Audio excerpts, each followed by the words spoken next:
পনিরের তরকারি করব। ধনেপাতা কাটা আছে, আলু কেটে নিয়েছি, এখানে পনির রাখা আছে।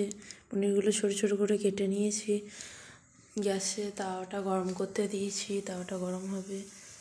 তাওয়াটা গরম হয়ে গেছে, তেল দিয়ে নিচ্ছি। তেলটা ভালো করে হোক। সাইডগুলো একটু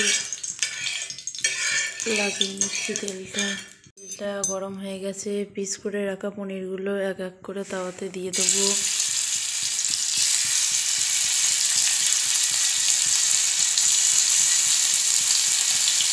পনিরগুলো ভাজা হয়ে গেছে, একে একে তুলে নিচ্ছি।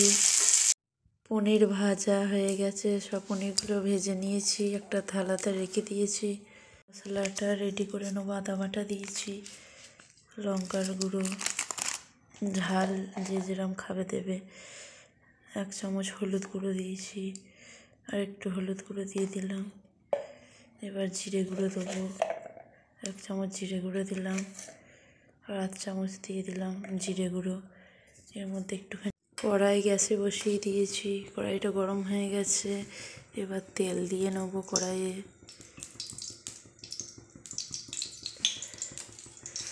এক করে সব আলুগুলো কড়াইতে দিয়ে দিচ্ছি, ভালো করে ভেজে নিতে হবে। আলুগুলো ভেজে রাখা আছে থালাতে। এবার কড়াইতে তেল গরম হয়ে গেছে, তেজপাতা দিয়ে দিলাম, একটু গোটা জিরে ফোড়ন দিয়ে দিলাম, 1 চামচ চিনি দিয়ে দিলাম, হালকা করে নেড়ে নিলাম। এবার ওই মশলাটা দিয়ে দেবো এতে, ভালো করে কষে নেবো। টমেটো শেষ হয়ে গেছে, তাই টমেটো সস দিয়ে দিলাম এতে। এটা ভালো করে কষা হয়ে গেছে, এবার আলুগুলোতে দিয়ে দেবো। আলুগুলো দিয়ে ভালো করে কষে নেবো। আলুগুলো ভালো করে কষে নিচ্ছি। কষা হয়ে গেলে জল দিয়ে দেবো। আমি পনির রান্না কোনোদিন করিনি, যে যেভাবে ইচ্ছা করতে পারো, মানে যার যেভাবে মন। আমি ফার্স্ট টাইম পনির রান্না করছি নিজের মন থেকে, তাই আলুগুলো ভালো করে কষে নিচ্ছি। কষা হয়ে গেছে, ওর মধ্যে জল দিয়ে দিচ্ছি। জল দেওয়া হয়ে গেছে, দিয়ে এবার স্বাদ মতো লবণ দিয়ে দেবো। লবণ দিয়ে দিলাম। তরকারিটা ফুটে গেছে, এবার ধনেপাতাগুলো দিয়ে দেবো। পাতা দেওয়ার পর দেখো ভাজা পনিরগুলো সব এর মধ্যে দিয়ে দেবো।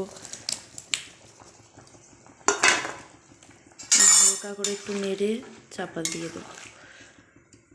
এই দেখো পনিরের তরকারি হয়ে গেছে, খুব সুন্দর কালার হয়েছে।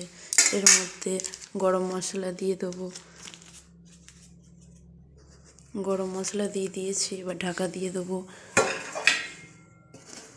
পনিরের তরকারি আমার কমপ্লিট। পনির তরকারি কমপ্লিট হয়ে গেছে। মায়ের রুটি করা হয়ে গেছে, মা রুটি করে রেখে দিয়েছে হটপটে। পনির তরকারি দিয়ে রুটি খাওয়া হবে, রাতের ডিনার।